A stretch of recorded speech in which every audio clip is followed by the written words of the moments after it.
Christmas may still be 6 weeks away, but it's getting close in postal terms, particularly if you want to reach loved ones overseas. This year, as well as discouraging unsolicited mail, the BFPO are keen to combat delays by warning people against sending banned items. Rosie Leyden went along to their HQ at RAF Northolt.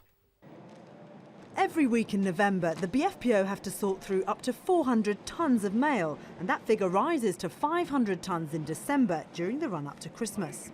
So if you want to give that, put a figure on that, I mean, a small four-seater car weighs about 1,000 kilos, weighs about a tonne.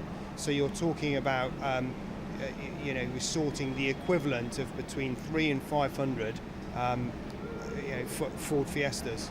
With this kind of traffic to contend with, BFPO are particularly keen to remind people what not to put in their parcels. Over the last 2 weeks alone, BFPO workers have pulled all of this stuff out of packages and off the conveyor belt. Things like this toy grenade and even a toy pistol may not look very real to the naked eye, but seen through an X-ray they're extremely convincing. Also, all this stuff here, aerosols and of course lighters, can't be sent because they're flammable and everything has to go on board planes. This can delay packages by as much as 3 days, not to mention the lost hours staff spend opening and repacking parcels. The issue we have then is we've got to take the item out, reconstitute the package and then send it on, which not only delays the mail, but it also the customer loses out because they've actually had to purchase this item and we've had to actually take it out of the box.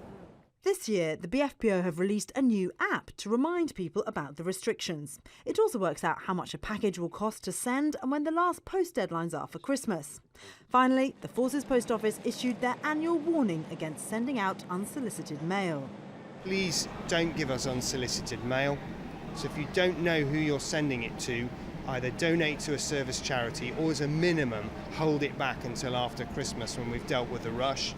So the message from the BFPO is put the right address on, don't include any forbidden items and get it in the post as soon as you can.